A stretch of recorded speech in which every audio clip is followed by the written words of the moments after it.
For all things great iron and hard top, it's Kev Lewis since the Sandbox. Since the Sandbox YouTube fans, what is going on? We are back, and me and Lou have some more draft coverage for you. Hopefully we can get through an intro without Kev taking up the spotlight over there, but got to make us laugh. Got to make us laugh somehow, right? My signature move. Besides those takes, right? I'm recovering still. But guys, me and Lou are going to talk about the best prospects to go on day 2 of the draft, and I have about 4 or 5 of them that I want to talk about. Lou, I know you have a couple of guys that you'd like to talk about as well. So why don't you dive in here first? Yeah, so the first guy I think is could go in the first round. I don't think he will. I don't have him in my first round mock draft.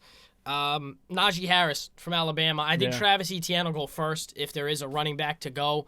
And then I think Najee Harris will go in the second round. He's talented enough to go in the first round, but no one takes running backs at all early. And when they do, we see that it's most likely a mistake. Yeah, it's crazy because they were literally naming some second-round running backs the other day, like Alvin Kamara, Derrick Henry. Stupid good. Yeah, just to name guys like that. And then you got like Sony Michel, who's like a first-round pick. Yeah. You know what I mean? Nick Chubb's another second-round guy.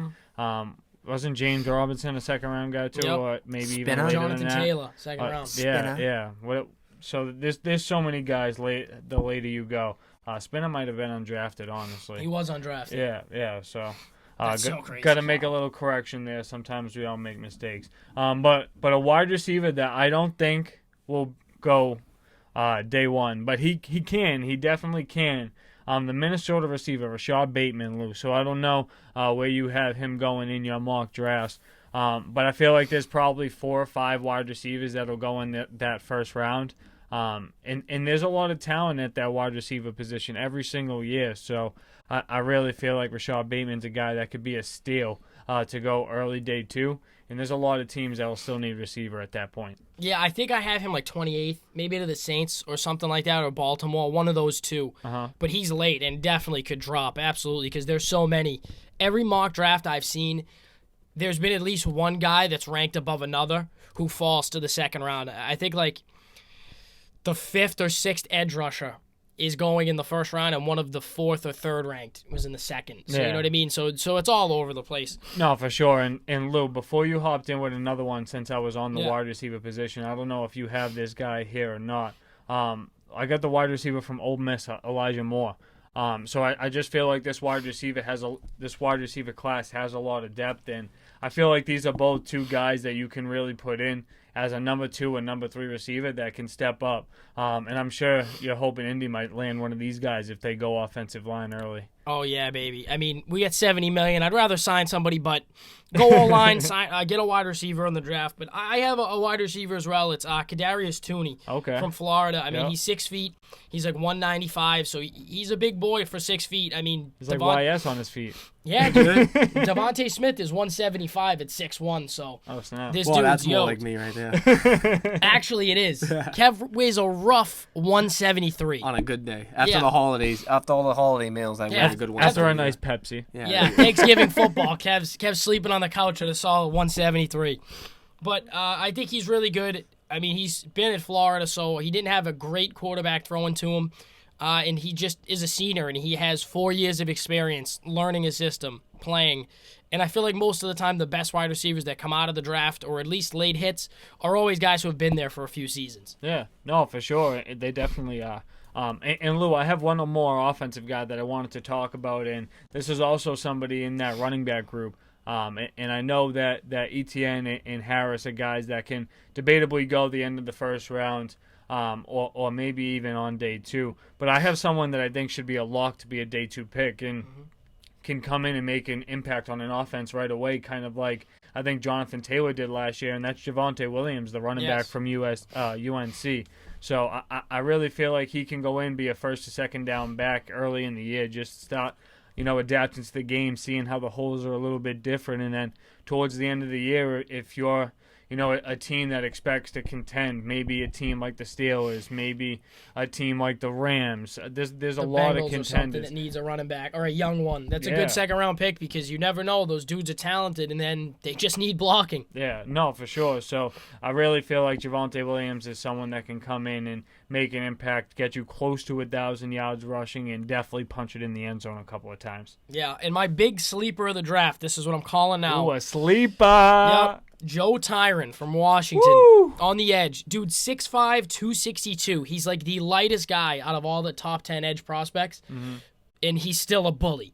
You know what I mean? Yeah. He's a bully and he's quick, and I think we've seen that all the best edge rushers to come out of the draft haven't been big guys. I mean, No. Chase Young's not like a 270-pound guy coming off the edge. I feel like the last big guy that we seen like that might have been like Bradley Chubb, and I Yeah. feel like he's like an exception. You know what I'm saying? Yeah. Or like Myles Garrett, like, and those dudes are like instantly impacting like the rushing the passer. Exactly. Wow. And you need a guy to make a quick swim move or a quick spin on the edge. Like, that's what it's about. It's not about bullying through the tackles, even though he can do that. But I think he's like the 6th or 7th ranked edge rusher, and I think he's going to go late to a good team, and he's going to make a big impact. Yeah, and Lou, I'm happy you brought up the edge because I got a outside linebacker edge rusher from Texas, and that's Joseph Asai. So I don't know if you heard anything about him going in the first round, but I feel like he's going to be a good day 2 pick. One of those guys that you don't know they're going to be, that fourth guy on the defensive line or standing up on the outside, always going after the passer and trying to stop the run.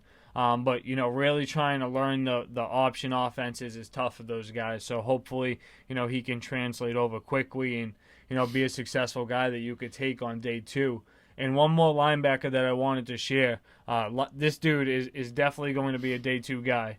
And he's not as good as Micah Parsons, with the whole sideline to sideline thing. And LSU isn't typically known for their linebackers. They got their defensive backs, they got their wide receivers, but this dude's a baller, Jabril Cox. I don't know where you have him going in your mocks, Lou. But I think this dude can really be an impact, and I can really see a team like the Ravens after losing, Judon just this today, to the Pats. Just this hour. Yeah, legit. I feel like that would be a good team. There's a lot of good teams that can use a linebacker like Jabril Cox. Yeah, and I see one more on your list, Steve. A guy I actually have going to the Giants, Wyatt Davis. Ooh, I'd take him, man. I have him in the first round, though, just because I feel he's one of the few O-linemen, just because he's from Ohio State. He's been there at least 3 seasons. And they had one of the hardest schedules, and I know they didn't look great versus Clemson, but, like, oh no, the best team in the entire country, they didn't look great against. It's like, what are you going to do? He was great all season. He's kind of the reason Justin Fields didn't get hurt any sooner than he did. Right. I think he's really good, and everyone remembers when Urban Meyer was like, or who's the coach of Ohio State after him? I forget his name, but he was like, yeah, they shouldn't even be in it. They didn't play enough good teams like we did. Oh, that dude Day, right? Yeah, Brian Day. Yeah, so, I mean, I think he's going to be really good. I think he's a first rounder, and if he slips to the second round, sling him to the Colts, man. I'll reel him in. And Lou, like I feel like when you're talking about Wyatt Davis, he's a guy that you could have like in talks with the Elijah Vera Tuckers of the draft. Switch around the O-line a lot. And they're just people that would probably go, after the Rashawn Slaters and the Penei Sewell. Back in action. Take 2. But Lou, Wyatt Davis, like I said, he's going to be like, the Elijah Vera Tuckers. Very versatile. I feel like after the Slaters and the Penei Sewells go, they're really going to be, the guys, the back end of the first or early day 2 that are going to go in and make the immediate impact on a young offensive line and old offensive line. Yeah, that's why I think he's good for the Giants, because I think the only thing they lack on the O-line is depth. They have a couple solid pieces, but for sure. If they can't figure some out, he can be inputted into all different positions, and then that really solves their problem. I mean, if they get a good O-line, it's watch out like the NFC East. Yeah, no, for sure. But, guys, me and Lou are always back with the draft coverage. Let us know what you guys think and make sure you're following along. We got our mock draft 2.0 coming up very soon. Kev doesn't do draft coverage, guys. He's too good for the draft coverage. I'm a big leaguer. I don't focus on college. It was on the A's. Yeah, the A's.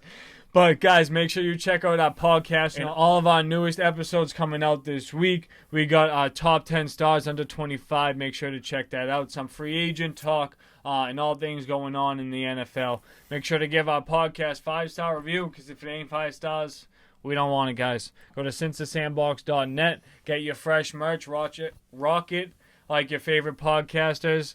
And let me end this thing before I mumble some more. Peace out, guys. For all things gridiron and hard top, it's Kev Lewis defense, a Sandbox.